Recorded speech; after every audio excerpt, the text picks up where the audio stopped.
This is a song for my friends Jaret and Gary. They started a podcast and said a theme was necessary. They're just a couple of guys in a band that you know. Some rockstar dads who started a show. So here's the next episode.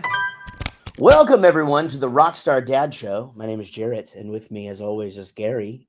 And holy crap, why do I feel like we haven't done this in a while? But what have we been doing? Well, we haven't been doing this for a while. We missed a couple of weeks because we were on tour in the UK, right? So we had to do some reruns. But here we are. Man, what a tour! Holy crap! Can we just talk about that for a sec? And not even just that tour. Let's just talk about everything that's going on, not only with our band but with other bands. And today we announced here in America we will be joining Simple Plan on the Bigger Than It Looks tour. They're celebrating 25 years. We'll be celebrating 31 years.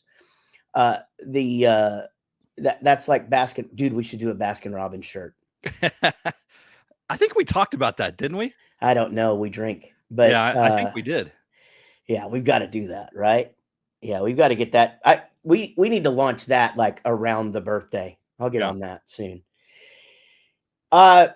Bowling for Soup and 303 supporting Simple Plan with also Lolo, who we met her at Slam Dunk last year. Very, very cool. And she's done tours with Less Than Jake and Newfound Glory. And so that tour is going to be crazy. It's going to be a fun run with all of those, all those peeps. All the peeps, gosh. And we've wanted to tour with 303 for so long. And speaking of threes, we toured with Simple Plan for the first time in 2003. So, man, isn't that great? It's all coming together. Warped Tour has announced as well. Gosh, it's just going to be a crazy, fun year. Not as crazy as last year, but probably equally as fun. Yeah, I like the fact that we're not going to be quite as crazy busy as we were last year, but like everything we're doing is going to be fun and impactful and like really cool. Yeah, agreed. And this is coming off of the UK tour, which, I gotta say, maybe, easily in the top 10 fun tours we've ever done. And just can't say enough great things about Wheatus and touring with those guys. And then our first tour with Magnolia Park, who we wanted to tour with forever. And John Mahan came on as DJ in between songs and just absolutely killed it and fit in so nicely. And just I think we need to add too, though, what you're saying. What a fun run. The shows were awesome. Crowds were great. All the, it was just awesome all around. But something else we need to say is I didn't ever feel any hitches were going off. There was never any problems to be solved. It just went really, really smoothly. And that's not to be said that there weren't any of those items. Our crew just kicked so much ass and made it really, really smooth and easy for us. It's the easiest I think it's ever been. They went into this tour saying that it's the most prepared they've ever been. And they just have it down, but also they just are working so well as a team and solving problems, and everybody's got their role. And we went in with a man down too. And I'm not just talking Chris. Wyatt got sick before we went. And so, this is just talking Bowling for Soup crew. We went in to this thing thinking they had, an extra hand, an extra drum tech, and all of this, and Wyatt was too sick to travel. And so, the guys picked up and just absolutely did a banging job, man. And then the production, John Smith and all his guys, that's a shout out, by the way. And then our media team, Dave Kai Piper and his partner, Steph, and then our video guy, Ray, who this is how things work with just not only just this band with me and hiring people and stuff. It was like this dude last minute just reaches out and is just like, well, if you ever need somebody to come out, whatever. And I went and watched his stuff, and I'm just like, you want to come out next week? And he's like, yeah, I've got time. And he just worked out so great. So shout out to Ray as well. If you guys follow us, you have to have noticed that the content was really, really awesome. And John James Ryan from the band Keep Flying, who have a new record coming out. New single out. New single out now. And man, is it good. Holy crap. Keep Flying. Giving them a shout out. Yeah. And they did a really cool job on their video for that song too. Like, it looks great. Yeah. Just, man, isn't it great when everybody wins? Yeah. I love it so much. But, I can't say enough about the tour and about the crowds and the venues and how just awesome everybody was. I am still, when people are asking me what the highlight of everything was, I'm having to turn up. I'm just getting over getting sick and my ears are for sure clogged up. I can hear it in your voice. You told me and Rob on text the other day that you were starting to get sick. Yeah. And I can hear it in your voice when the episode started. You sounded a little sultry. Yeah, well, I was just putting the vibe out. Yeah, I spent all day Saturday in bed, and I never do that. But Casey and Everett had the flu while I was gone, and she was just like, "Hey, I don't want to be mean or anything, but stay the fuck away from me because I don't want to get this again." And I'm just like, noted. And so I just sort of had myself a COVID couple of days where I locked myself in the same room I was in back when we used to lock ourselves away, and my son Jack's room. And I started watching on your fuck, what am I trying to recommendation? I started watching Boardwalk Empire, and are you sucked in? Oh yeah, I'm almost done with season 1. Yeah, I love mob shit, and I didn't realize that that's what this was, but I love the mob shit, and you had pointed out another thing that I would like about it, and you were exactly right. And yeah, I'm loving that show. Almost done with season 1. I love this Jimmy, man. This Michael Pitt, man, is he an attractive dude? But I love his character, and well, they're starting to kind of make him less likable. But anyway, I like him.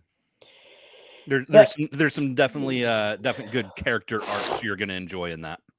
Well, I'm liking that. So yeah, it's been a couple of days sick, but anyway, this tour, Gary, I am still, and again, I want to say that every show is absolutely amazing, and it's the biggest tour as far as like if you take a certain amount of dates and how many people came and the venues and all that, it's the biggest tour of our career. But I still am sort of taken aback by Newcastle, and I guess it's just because the way the room looked. It's the second most people we've ever had, but it was in a hockey arena, and so we've played way bigger shows than that, at way bigger venues than that, with way more people than that. But this was a venue that was a freaking hockey arena where everybody was there to see our band.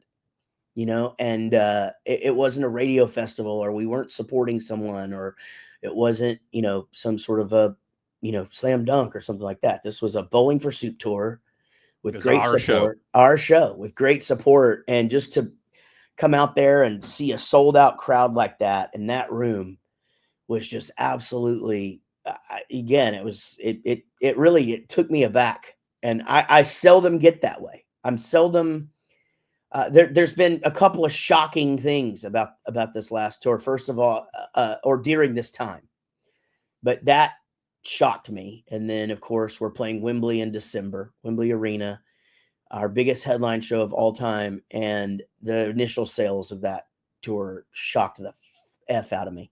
I can't even say fuck. It was more. It was just F. Just F. Just the fucking F out of me. And so, yeah, I mean, not to turn this into a total advertisement, but it's us, Wheatus, and Punk Rock Factory. And then John Mahan is going to DJ in between sets there too. Guys, I'm going to go ahead and tell you, if you're in the UK, get tickets now, because I've already had people hit me up going, dude, the VIPs is already sold out. What's the deal? And I'm like, I fucking tried to tell you. Yeah. I tried to tell you, like, this is going to be a big deal and we're going to have a lot of fun. And I really want everybody, all the hardcore peeps, I want you to be there. And so go get them tickets. But anyway, yeah, I've been sick and I'm feeling a lot better. And I don't think it's like going to be one of those things like whatever the hell I picked up in Australia in December. Holy. And I wouldn't say I'm a sickly person. I'm not a fawn, like I'm not some sort of I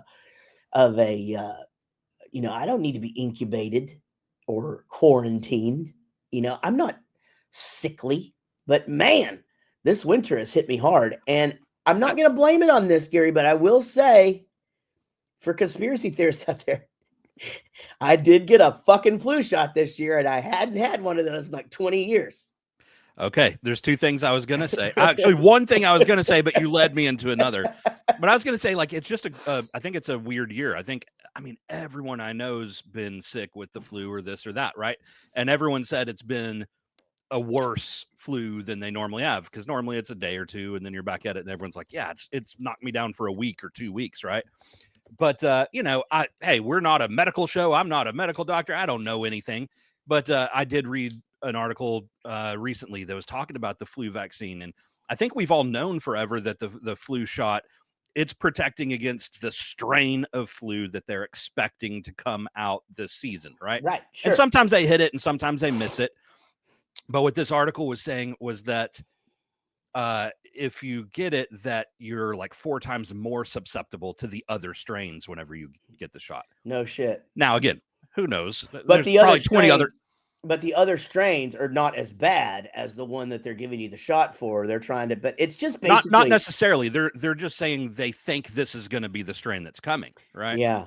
Man, it's just such a thing. I just never have gotten it because I just don't get the fucking flu, knock on wood. This is actual wood, my desk, by the way. You hear this? Yeah. That's me. This is my boner. I just have never gotten it. And of course, I don't want to get into a whole bunch of shit, but like Sure.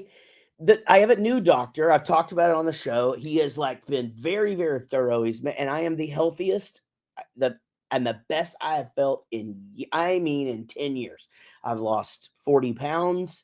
I feel awesome. I'm going up and down stairs. My knees don't hurt as much, like my back hasn't hurt quite as much, like everything is firing on all cylinders. And so I'm just listening to the guy and he was just adamant about this flu shot. And I'm just like, man, I don't really want to get it.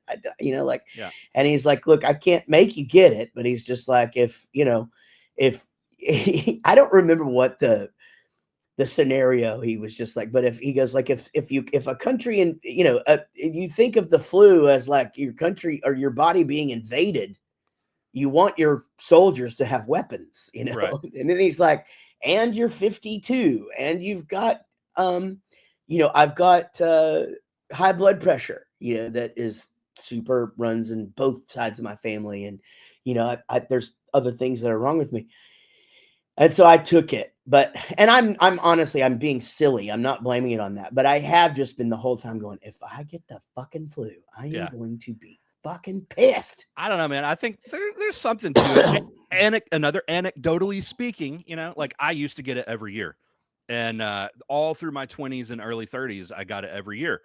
And whenever I was doing that at that time of my life, I planned like Sopranos was the big thing right back then. Yeah. And I didn't have HBO. And every year I just wait till the next season came out. And whenever the next season came out, I'd go, well, once I get the flu this year, that week I'll watch the season of the Sopranos. Because back then I was getting the flu shot every year and I never thought of it. But I got the flu every fucking year. Right. And I stopped getting it in my 30s. And now some years I get it, some years I don't. Yeah. I don't know. Yeah, I think it's just one of those things too, where just some people are more susceptible to it because Casey and Everett do get it, and like I said, I still haven't had it this year, and I just don't get it. I will say this: I am one of those guys that like I have to be real sick for it to get. Like the reason I took Saturday and just chilled was I was still tour tired. My wife told me to get the fuck away from her. And it was Saturday, and I literally had nothing on the diary, the calendar, Yeah. And so I'm just like, you know what? Fuck it. I'm going to go in here, and I'm going to. Gary told me to start. Actually, I finished I got caught up with Love is Blind and Severance. It's funny because me and Casey were watching it in opposite rooms, but those are two shows that we watched together, right? So I caught up on those, and then I started Boardwalk Empire, and yeah, I'm hooked in. Do you watch this Severance? I don't know of it. I think I've heard a couple of people talk of it, but no, I don't watch it. It'd be rough for you. I don't think you would like the first season because I know, like, I know the shows that you like and the ones that you don't, and like it's so weird that the first season was a little bit like Casey actually said this yesterday, and I guess I sort of agree. She goes, it took us the entire first season to realize that we actually liked this show. Like we were watching it the first season or whatever because it was like, okay, this is sort of like the hot thing, and everybody else is watching it, and like we didn't. Sometimes you have a pocket where there's nothing else that you're watching, and Sure. I don't watch everything, as you know. So like I watch a show with her or two shows with her at a time. Yeah. And that's the television that I have in my life. You know, Yeah. that's it. And so so we were, you know, we had already committed to it. So we made it through. Well, now the second season is still weird as fuck, but like you're invested because there's only 6 characters in the whole show. And but it is fucking weird. Like, I mean, it is like I didn't say anything. Alexa, off. Stop it. I sometimes forget to press the no talkie button. That's funny. I don't even think you got anywhere close to saying that. No, I know. I don't know why she does that. Sometimes I feel like she just wants me to know she's in here. She's just being super attentive. She is. And you know, if I were wondering what the weather was or what time it was, or if I needed to tune my guitar, she would be there for me. And that was just a reminder. Do you know she can help you tune your guitar? I didn't know that. Yeah, you just go, hey, Alexa, tune my guitar. And she goes, okay, I will now play each note, starting with the low E 4 times. It used to be 3. And then she plays dong, dong, dong, dong, dong, dong, dong. And she goes all the way down the guitar. And so it's nice if like you're sitting in here with 2 dudes with acoustic guitars, which usually is so annoying to get in tune. Yeah. You just both go at the same time. And then by the end of it, you're in tune. So, hey, there's a tidbit for all of you guitar players who have Alexa at home. She will tune your guitar for you. What won't she do? That's great. Isn't that great? Well, anyway, so I do feel better. And it was just like I think it was like a 24-hour thing. It was like, you know, but you know what I did? I don't usually take this NyQuil. But I took Casey does this wife thing now where she gets me the shit I'm supposed to take. So like as I said, I have hypertension, and that runs very deep in both sides of my family. So it's like every member of both sides of my family just has high blood pressure. So yeah, I had it while I was skinny. So all of you fucking fat shamers, stay away from me. And so anyway, she got me the NyQuil for high blood pressure, you know. And I didn't even know they made that. I know I would never buy that. You know, like I would now. I wouldn't buy like I'd know the other. I can't have like Mucinex D because if it has the decongestant in it, it's not good. Like I understand that. I get it. It gets your heart rate going and all that. But I wouldn't buy the special stuff. But anyway, I did, and man, was I in a medicine fog like half the day Sunday. Yeah, if you don't take that stuff, it's gonna knock you out, right? But I'm with you. I don't take medicine very often. Like and it has to be pretty bad for me to take something. But my wife is such a nurse, right? Like if any me or the children just like sniff or cough, she's like, you need this, you need that. If I'm like, I kind of have a headache, she's like, take this. I'm like, right. Sometimes you just have shit and you go with it. Like if I sneeze a few times, I don't need anything. It's like, I need to be sick to take something. By the way, to the listener, his wife is actually a nurse. Yeah, so, she is a registered nurse. Yeah. Yeah. We were talking about that yesterday. I was meeting with my ex-wife, my wife, my daughter, and my ex-mother-in-law, and then eventually my ex-father-in-law. First sit down ever between this core group to discuss Emma's college graduation party. Oh my goodness. And it was awesome. We had a great lunch and a great time, and we laughed about a bunch of shit. And anyway, the reason that we got into talking about Anik is that, and then you, and I just was giving them the update on everybody, but because they were around this band for 15 years or more, maybe. Anyway, but I was talking about Eric's daughter, Abby. And I was just like, they were like, how old is she? And I was just like, man, she's a freaking nurse. And then, and they were just like, holy shit, that's crazy to think, And then I was just like, yeah. And then, Gary's married to a nurse. They're just nurses everywhere. A lot of nursing going on. You know what you don't want to do is go to dinner with a bunch of nurses. Oh, right. Yeah. Because I'll go to like, social events with Anik and our coworkers, and at dinner they just talk about the most disgusting shit ever. It's so gross. Yeah, that makes a lot of sense, though. It's funny. They're all just sitting there chirping away about this gross shit, and me and all the husbands are like, God damn, let's go to the bar and get a drink. This is horrible. That makes all the sense, though. It's just like sitting down with Bowling for Soup, and it's just like, yeah, all they talk about is getting their dicks out, and and Taco Bueno like, while we're at the other restaurant, it's just like, which place has the best chicken strips? Yeah, I can only imagine that to be true. Well, the hairstylists are no different. They have their own thing as well, and they're all independently insane in their own way. And but it is a fun thing to see. Well, and I say that, where Casey works now, it's gone through so many just evolutions, and now they're all real young. Like, the place is owned by like a early 20s girl now, and everybody in there is really young. And so Casey's the old lady in there, at 35, and it's pretty funny for her to hear that. I mean, there's literally one of the hairstylists in there that calls us mom and dad. That's funny. Yeah. Well, we got to take a break. This has been a Seinfeld episode of a first segment. We talked about absolutely nothing, but I'm glad we did it, because I'm glad we're here. And guys, we have much more to come on the Rockstar Dad Show. But first, please listen to this. Welcome back to the Rockstar Dad Show. Don't forget, we are on Adobe Radio each and every Tuesday at 9 p.m. Eastern. And you know that you can listen to us for free on the Adobe app. And also on there are lots of other podcasts from other pop punk bands that you would know. Sum 41, Simple Plan. Some really, really good shows on there, but also amazing music and some of the best up and coming and classic pop punk, as well as there's metal, and there's other kinds of music. I don't really know what they call it, but anyway, there's music on there, and it's really great. So go get the Adobe app wherever you get your apps, and you will be able to listen to any and all of our episodes. And there's some good ones, man.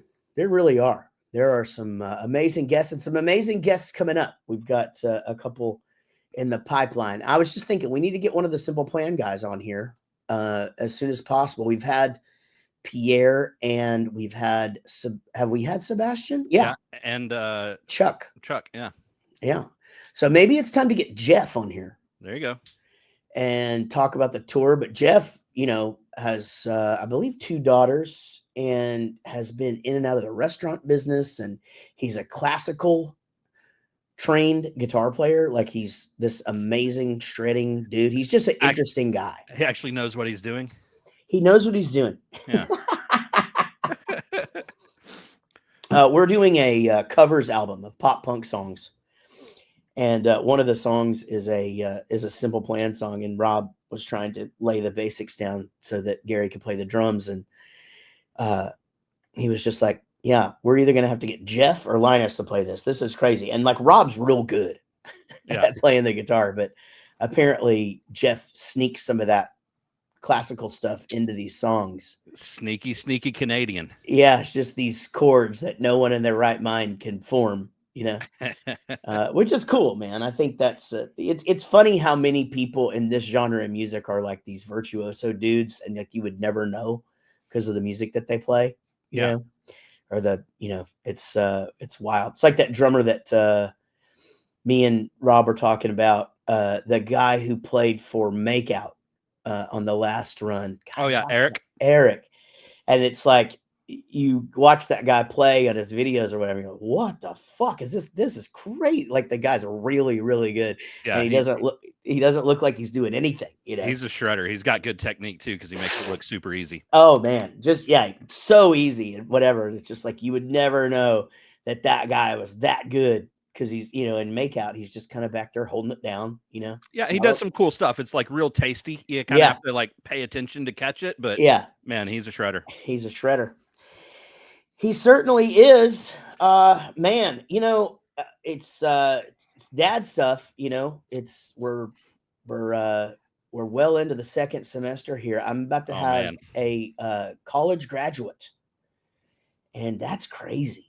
She's 22 and about to graduate college. And then my son is in his second semester of college. And then Everett is in 6th grade, halfway through, and started baseball again. And he's loving it. Did y'all decide what the college graduation party is going to be? Well, actually, yes, we did. So we went in and we were all cool with it being a joint thing, where everybody smokes pot. No, I'm just kidding. Where everybody, it would be at Melissa's house, and everybody would sort of just come and go as they wish. And Emma was like, well, but I really want all my family and blah, blah, blah. And it's a lot of people. And so she decided she wants both. She wants 2 separate ones. So she wants one over there, but she wants me and Casey to be over there.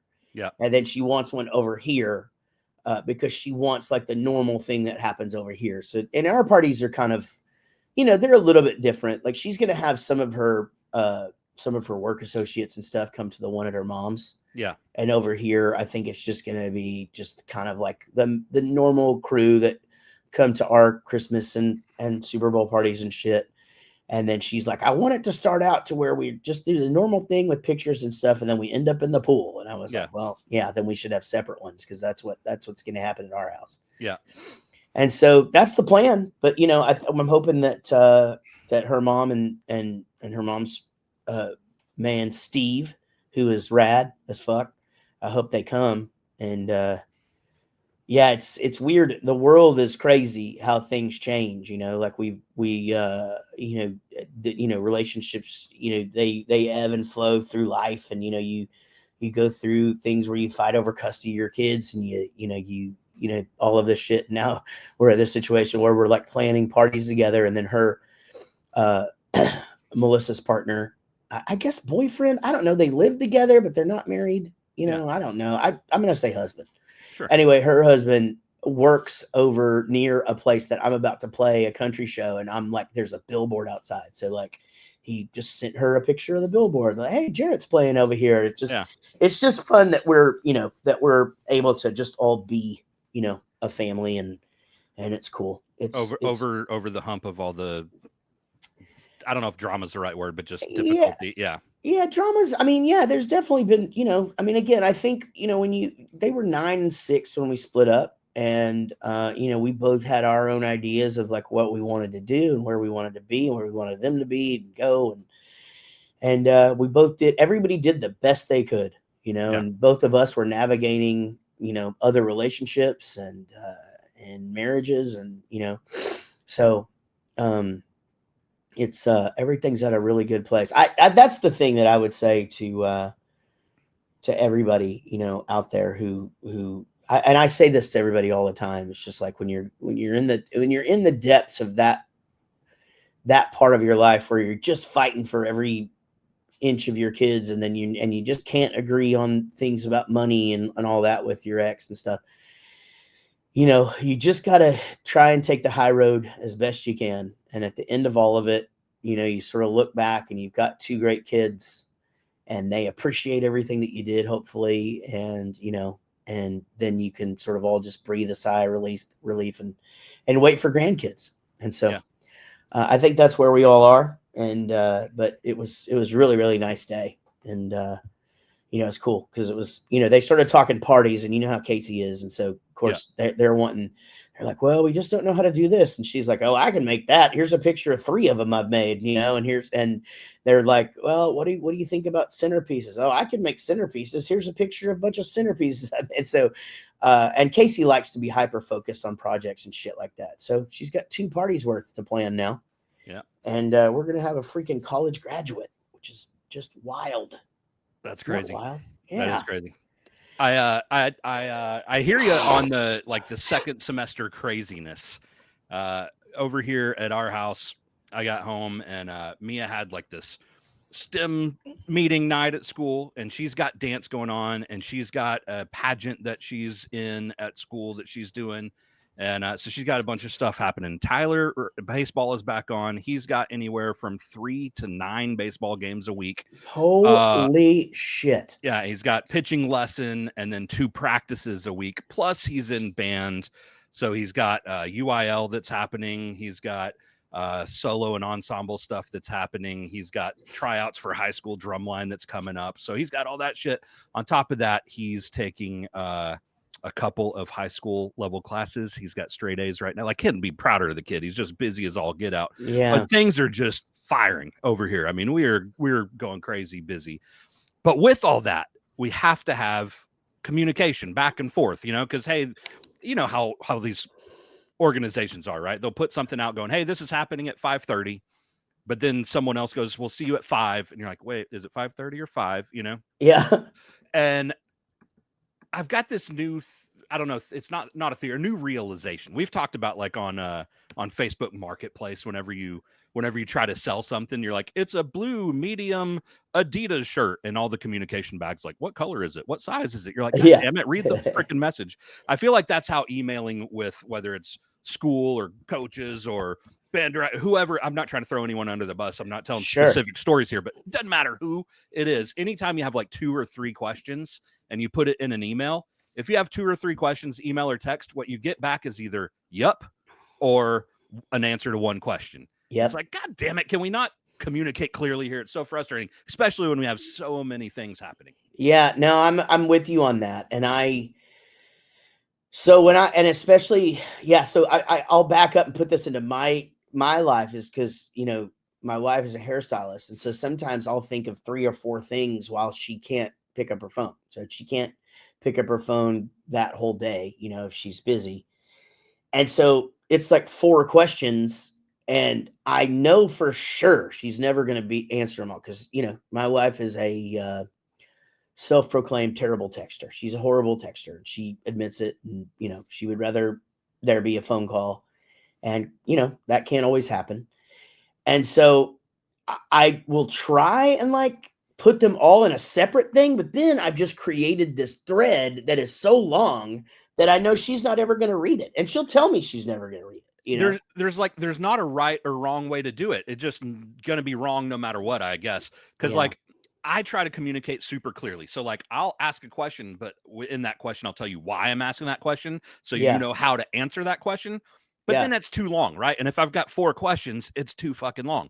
Right. So, okay, if I do that, they're not going to read it all, and they're not going to respond. Okay, let's bullet point these things, but they're still not going to do it. Okay, let's just bullet point 1 question. But then once they respond, either now I'm going to fire back with another question, or I've forgotten the other 3 questions at that point. You know what I'm saying? Like, my other thing is you can do 4 questions. And whenever they respond with 1, do the passive aggressive, like re-ask those other questions. There's no right way to do it. No, you're right. But the other thing is that the answer to the original question sometimes brings in conversation. Right. And that throws off the whole asking the other 3 questions, by another layer, And so, you're so right. And it's funny, because this was happening on a band thread yesterday, where there were several things that I was talking to you guys about. And so I have to reel Rob in sometimes, because Rob wants to be funny about every text, or like start to do, and he knows he does this, by the way. So I'm not talking out of turn. But I will have to tell him, like, dude, stop. Like you're getting so deep into all of the funny shit that we've lost all the what we need to find out. So he actually stopped himself yesterday. I don't know if you noticed that. I did notice. Yeah, and it was really funny because it's something that I do where the original you were busy, and so me and him had been going on and on about 3 different things that were happening. It was 2 songs we were discussing and then a show or something like that. And then but so it was all just getting lost or whatever. And so he went and replied to the original question and bumped it to the top for you. And I was like, oh, I'm so proud of him. I saw that whenever it was happening, I was following along, but I was busy doing other stuff. So like I was at a spot where I couldn't respond. Yeah. But I was seeing it all happen. And I was proud of him as well for bringing that back. And I was appreciative of him as well for bringing that back, because you know me, if I thank God they have it now, but forever I was like, the text needs the unread thing, because I would like those things would happen where I'm reading it as it goes, but I can't respond at the moment.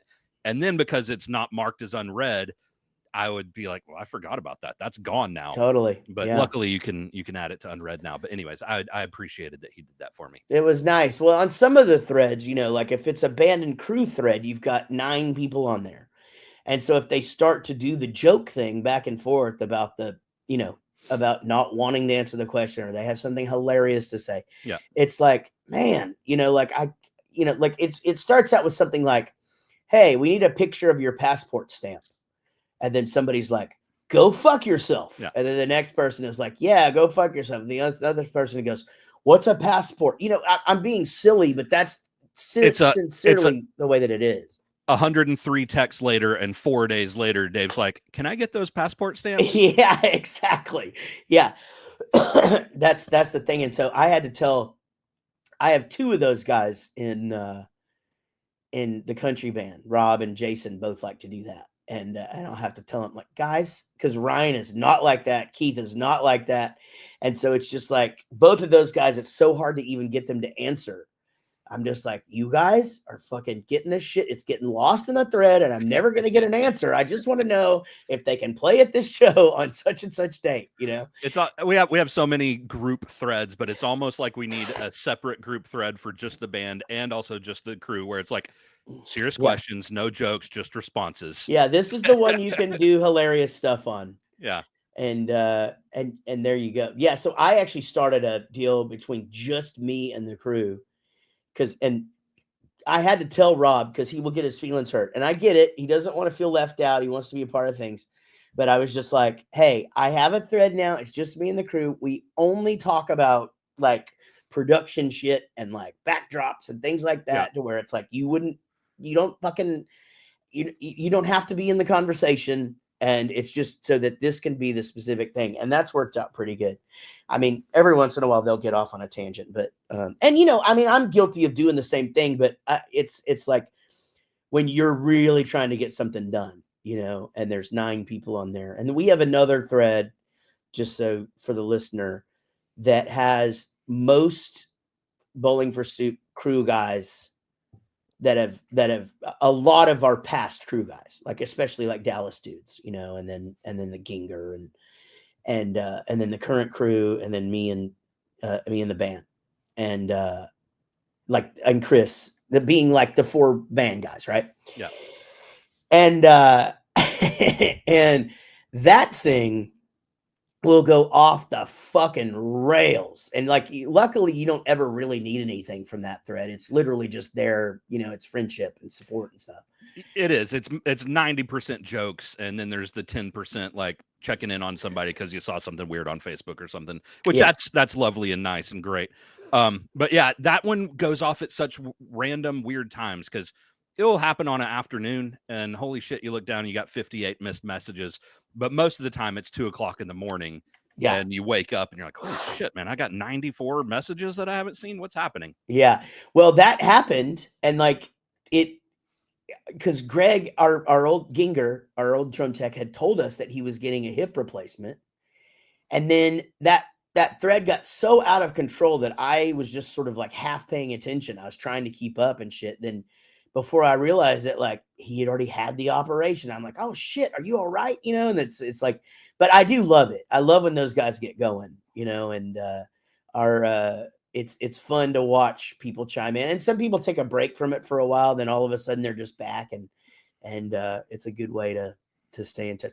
My wife hates group texts, so I try to keep her off of those. Yeah. And but she doesn't like the world to know that. And so when we went on vacation with you guys, we had a group text going for months, and then I added her the day of the vacation, whatever. She was like, and she was like, yeah, I'm not a bitch, like I just don't, and I'm just like, you're just a terrible texter. Everybody knows. It's fine, and I get it, man. My father-in-law, the family used to do, my wife's family used to do the Facebook Messenger, and man, every single time one would go out, the original message would go across like, Uncle such and such is having an operation. Please, send prayers or whatever. And then it would go, Dennis has left the conversation. I love it. That's great. Yeah. What do you guys want to do for Mother's Day this year? Dennis has left the conversation. That's so fun. That's the opposite of Anik's dad. Anik's dad, whether it's an individual text or a group text, but you just go, hey, did you see the Super Bowl last night? Ring, ring, ring. Your phone just starts ringing immediately. Oh, yeah. Yeah. Well, so I have a few friends that are like that. Zach Malloy is that way. And there's a couple of other dudes. Matt Hilliard, who I am playing with soon in Denton and Dallas, by the way, or Denton and Wichita Falls, by the way, for the My Hometown shows. He's a phone caller, and he's just one of those dudes. And I will say the good thing about both of those dudes is neither one of them's going to keep you on the phone long. Like they're phone callers because they want to just get the shit done. So do you know what they're doing? What? They're answering all 4 fucking questions. We need to. Yeah, you're right. You're absolutely right. And that's just it. Like you can go, because, Zach is like super, you guys don't know, Zach's the singer for the Nixons, but he, is also a prolific songwriter in Nashville, and he's got a bunch of Bowling for Soup co-writes and just a great friend. And he produced my country record as well. Anyway, so that's just his is almost like he's reading from an outline every time. Well, first of all, how's everybody doing? And like, you're like, oh, everybody's good. Okay. All right, cool. Yeah. All right. So then this thing, and he's right to the point, and then everything. All right, man. So, all right, well, we'll talk to you later. And that's it. Like you got a solid 3-minute conversation. And I need to learn that and just answer the goddamn phone, Yeah. But my problem is that like, anytime my phone rings, I'm in the middle of a conversation with somebody else, or I'm sitting at the computer doing something, or I'm driving and it's a really good podcast. Yeah. Yeah. you know? Yeah. I just, there's a couple of different things. Like, I just want to know the premise, like I want to know the premise of this phone call before I jump into this phone call. Totally. Yeah. Well, yeah, so you're okay. So you're a bother. Like you don't really mind talking on the phone, but you want to know what the fuck is up before you get on there. Yeah, because in my mind, everything simple is a text message, right? If it's just, hey, see you at 7, do you want to go to happy hour tomorrow? You know what I'm saying? Like simple shit is text. A phone conversation is complications. Yeah. And so I just want to know the premise of the conversation before we get on the phone call, so I'm ready for the complications. Yeah. Yeah. You're one of the dudes, you, Kelly, not Rob, really, because he basically knows that, like, actually, it's pretty much him calling me, because it's a computer question or like something to where he can't quite, Rob has to have his schedule done at all times. Right. So like he can't, the fact that there's 3 shows coming up over the next 4 or 5 months that he doesn't have his travel booked, it drives him crazy. And I know that, and and I get it. And I want to help him, but sometimes I'm like, man, I might add something to that, so I don't want to book your travel, but you and Kelly are the main ones where if I call you, or Amy or Derek, like if I call you on the phone, I'm like, hey, everything's fine. Yeah. Usually whenever you call, I'm like, shit, who died? Yeah. Because I know you don't want to be on the phone. I do not want to be on the phone. And I do that for you too, usually. And this hadn't happened for a while, but usually I'll send you a text where it's like, hey, I'm calling, or I just called. Either way, I'm about to call, or I just called. and it's like nothing big, just too complicated for Too text. complicated for text. Yeah. And you know what that means is I've got 4 fucking questions. You got 4 questions. And the reason that I haven't given that one to you recently is at this point, usually whenever it's those type of questions, it's far enough in advance that I'm like, I'm going to see him at the airport on Thursday. I'll just talk to him. Yeah. Yeah, if it's not pressing or whatever. But see, that's how your mind works. I could never do that. I could never just leave these questions over here. There's no fucking way I could do that. Like I'm like instant gratification on answers.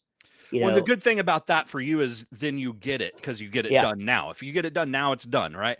Where I have a lot of those things where I'm taking into other people's considerations of like, they don't want to be on the phone. I don't want to be on the phone, but it's too hard for I'll just see him in person on Thursday. Yeah. But then it's like Thursday, shit, did I remember to ask? Yeah, your filing system in your brain, though, is just completely different than mine because mine, it's like there's this stack of files over here and it needs to be cleared down before I can even remotely turn my mind off for the day, And, but yeah, I mean, I'm definitely shuffling at all times of like the precedent level changes. Yeah. You're like, that's man, you know what? I want to start making my bed in the morning, but me and my wife get up at different times. Precedent was the wrong word. Priority level. Yeah. Yeah. They say you should start your day by making your bed. But, like sometimes Casey's in it.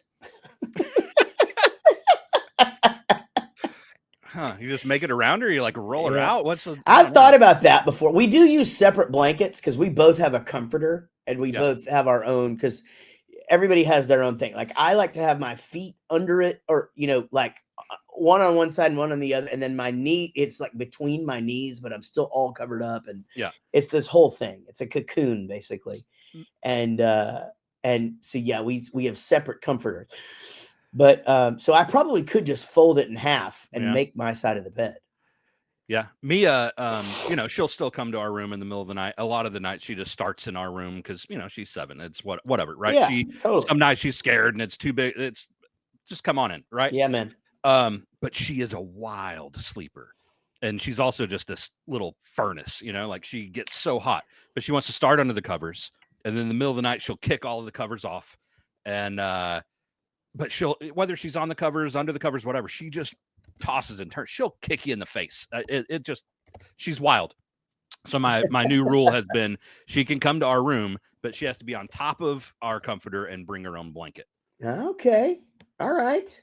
I like, man, see, that's good. So Jack slept on our floor until, for long, especially after me and Melissa split up. Yeah. He was just unsure, and I get it, so he slept on my floor or her floor, pretty much. I think actually she let him in the bed because she's a king size bed too. But anyway, but yeah, that started to be, you got to start kind of, I couldn't have him in the bed with me because you're right. Like kids that age do the thing where like they start one way and then they end up another whole way, where their head is down by your feet. But they don't do that calmly. Like they just flail. And when they do that, you get punched in the face. Yeah. Or kicked in the nuts, and it's just, man, goodness. All right. We got to take a break. We'll be back with more Rockstar Dad Show right after this. Hey, y'all listen, welcome back to the Rockstar Dad Show. And gosh, it's good to be back. I always say we're going to try and be back every week, but gosh, we get busy touring, and it is going to be a busy spring, a busy summer for us. But it's kind of nice. We are around, and that's what I was thinking when you were talking about Tyler's schedule in the last segment. I was thinking, man, at least we're around most of the time, which is good. It's nice to be home for a stretch. And, I'm excited to be here most of the summer actually, which is going to be nice. And then of course in August, we will leave out with Simple Plan and go on a tour with 303. Simple Plan is headlining, by the way. Somebody just texted me and asked me that. It's Simple Plan's tour. We've been invited, and us and 303 will alternate as far as who is main support each night, and then Lolo will open up each day. So we're excited because this is the first tour like this that we've ever done, where we load in at like 4, and then we're off work by like either 8, 9, something like that, and then you're just like, okay, what a day. Yeah, I mean, I don't think we've done like a middle slot tour since we were in the van. No, definitely not. Yeah, And I think the last time was Gob in Canada, and that was yeah, 2002, something like that. early 2000s. It's been a long time. I mean, that was still Let's Do It for John. I think that was still Let's Do It. Yeah, Girl, the Bad Guys wasn't a song yet. So that was that's been that long. So I'm excited about it. It's gonna be good. Plus, always wanted to tour with 303. And how complicated could their setup be? Like, I feel like we're gonna be able to just work something out to where we're both kind of just up there. Yeah, I mean, we've done festival or college shows with them, and yeah, their load in, load out was super simple. Yeah, it's gonna be fun. It's gonna be fun. I am taking the family sometime this summer to the Dominican Republic. Excited about that. I've never been there, and so all 3 kids and us, and then our normal vacation partners, the Pit Singers and the Fishers, and then we're hoping that my in-laws are going as well. Nice. That should be fun. Are y'all doing anything this year? Like, we're doing Disney cruise spring break, because we don't know exactly how the next few years are going to go. Like once we get to summer this year, there's baseball camp for high school like all summer long almost. Yeah. And then there's drumline camps all summer long. So the next few summers may be completely filled up with that for Tyler. And then next spring break's probably going to be high school baseball. So this may be our last, I'm sure we could do it at Christmas, but we always do family stuff at Christmas, like extended family stuff. So this is maybe our last chance to do like a good getaway with the 4 of us for a while. Yeah, that's going to be good though, man. Disney cruises are the shit. I forgot we're going on a Disney cruise too. Me but this is just Casey and I and Everett, and then the Fishers and the Pit Singers. And Alaskan Disney cruise. Man, that's going to be awesome. Yeah, I'm stoked about it. And I mean, I don't think it's good. It shouldn't be like tremendously cold, and so I'm excited. I think it's gonna be cool. I think everybody's very, very excited. Everett's excited to just get Alaska off the list, because that's a tough one, and he's doing so good because he's been on tour so much. He's been to a lot of fucking places. Yeah, that's awesome. Yeah, and so he's excited to punch the Alaska card, and I'm excited too. Yeah, they're going on all these excursions, and I love shit and I love doing stuff, but I also, when it comes to those kinds of things, I am very stoked about also just being away and relaxing and not having a phone and all that. And so one of the things is like a fishing excursion, and my wife was like, do you want to go? And I'm like, yeah. And she's like, well, we might have to get a separate boat because we're one over. I'm like, that's fine. I'll sleep in that day. Yeah. And I'm totally fine with that. And my family's fine with it or whatever. And then there's, but you and I are on the same page on that a lot of the time. Like, whenever we were in Australia, everyone was going to the nature preserve. Yeah. And we were all going, and you and I, quietly, to yourself, to myself, I was sitting there going, I don't really want to go, but I don't want to be the guy that doesn't go, because I want to go hang out with everybody. And I'm going to feel bad if I don't go. And then Dave came over. He's like, okay, so y'all are in? And we're both like, yeah. And he goes, all right, well, we have too many people because the van only holds this money. So we'll have to Uber. And you and I both go, that's cool. We'll stay. Yeah, we're out. Are you sure? Yep. Totally fine.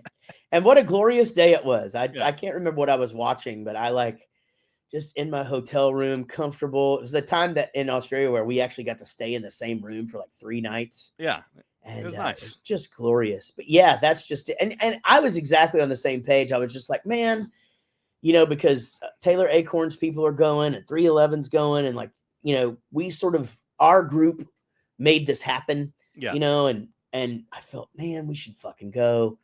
And I was just, okay, I'm gonna go. And I'd even been talking to Casey about it all morning. Like, I'm gonna go. I'm gonna do it. I'm gonna do it. I'm gonna do it. I'm gonna go. I'm gonna go. And then that out came. And okay. That's just a sign, bro. Yeah. That is just our higher powers just going, you know what, you could, and I was getting sick too. So it was like, you know what, you could just, then we went to that Italian place later that night, had that fucking Italian food was so good. What a weird Holy thing that like shit. that Italian food was amazing. I never ordered pasta ever, and I ordered pasta there, and I ate the whole damn thing because it was so Yeah. good. Man, the food in Australia, guys, it's a step above, man. I'll tell you, I didn't have anything that was bad. Yeah, I mean, they it got it was, figured out. they got food figured out. And apparently one of the places that we were at, Brisbane, is, Yeah. yeah, that's the food No, capital of Australia. that's Melbourne, I think. Got it. Yeah. Okay. Well, freaking delicious, and food everywhere. But what are those Italian balls we kept getting? I was just gonna say arancini. Arancini, these things. Holy shit, guys. Man. And apparently we've had them before, but we had them 2 or 3 times there, and my God, were they good. You I can just sit saw a there and eat video. those things. I just saw a video on YouTube last night of this dude that has an Italian wife, and he like passively aggressively all the time like suggests for her to go cook something, and she like angrily goes and does it. And she cooked arancini last night, and it looked amazing. She just angrily, I mean, is it sort of like their bit? Yeah, it's funny, but like he'll be like he'll be like, "Do we have stuff for a sandwich?" And he's like, she goes, "I go to the store 3 times a week. Of course, every time I get sandwich, you want me to make a sandwich?" And then goes makes like the craziest freaking sandwich you've ever That's seen. funny. Yeah. And then so the other night, he's not Italian, she is, and he's like, do you know how to make archinis?" And she's like, you can't pronounce it right, blah blah blah. And then she goes into like cooking it, and it looks amazing. Yeah, that's funny. That's good. I love to watch people cook shit. Yeah, I don't know why. And I'm not a cook, myself. That's not what I do. But I love watching it, Man, that fucking Kev guy. Do you watch him? The guy that does the sorority? Man, yeah. He's so great. I love at the end of it, he's like, "Oh man, what a treat." What a treat. Yeah. Yeah. So thanks for watching. What a treat. Yeah. Yeah. I know. I've seen the chef react to Kev. Oh yeah. And it's so funny because usually he's giving everyone shit. And Yeah. the one that I saw, like Kev was making, he's like, "Here's a 17 ingredient sandwich." And so Chef Reacts is like counting the ingredients, and like by ingredient 3, he's like, "I'm not going to count. I trust you. You know what you're doing." Yeah, I saw that one. Yeah. And you're right. He just fucking, some of those women, I mean, and I get it. I understand how social media works. I mean, the reason they put the can of refried beans, the whole thing in the bowl, like the actual can in the bowl, and they do like and then put the other ingredients around it and stuff, is to get you to ask why they're doing it and all this shit, Or for people to go, "That's fucking stupid. You did it wrong." Exactly. Yeah. So you get, because every comment just fires up the algorithm, right? Yeah. So it makes sense, but God damn it, man. Sometimes it will just drive you crazy because they take all this time separating all these ingredients and then just mix them together, Yeah. and he's just, he just goes off on that shit. Like, well, you could have just fucking started mixing it together anyway, and oh man. So I love that guy. He's great. Yeah. That dude is interesting. The chef reacts guy, that was just like this thing he was doing on the side. And then I think his mom got sick and he had to like start taking care of his mom. And so now that's his full-time job. Wow. And it's like, fuck, that's so cool. I love shit like that, Yeah. Why not? That's great. Man, what a treat. Not that his mom got sick, but that he can do that. And that's his thing. That's great. And that's his thing. And he's found a niche and it entertains people. It's no different than being an actor or musician, and when people are like, when TikTok was going to go away and all these creators like, what the fuck am I going to do? And all the fucking steel mill workers are like, well, go get a fucking job. And you're just like, well, I mean, this is a fucking job, I mean, they're doing something that people pay for, and oh God, don't get me started. Anyway, guys, what a treat.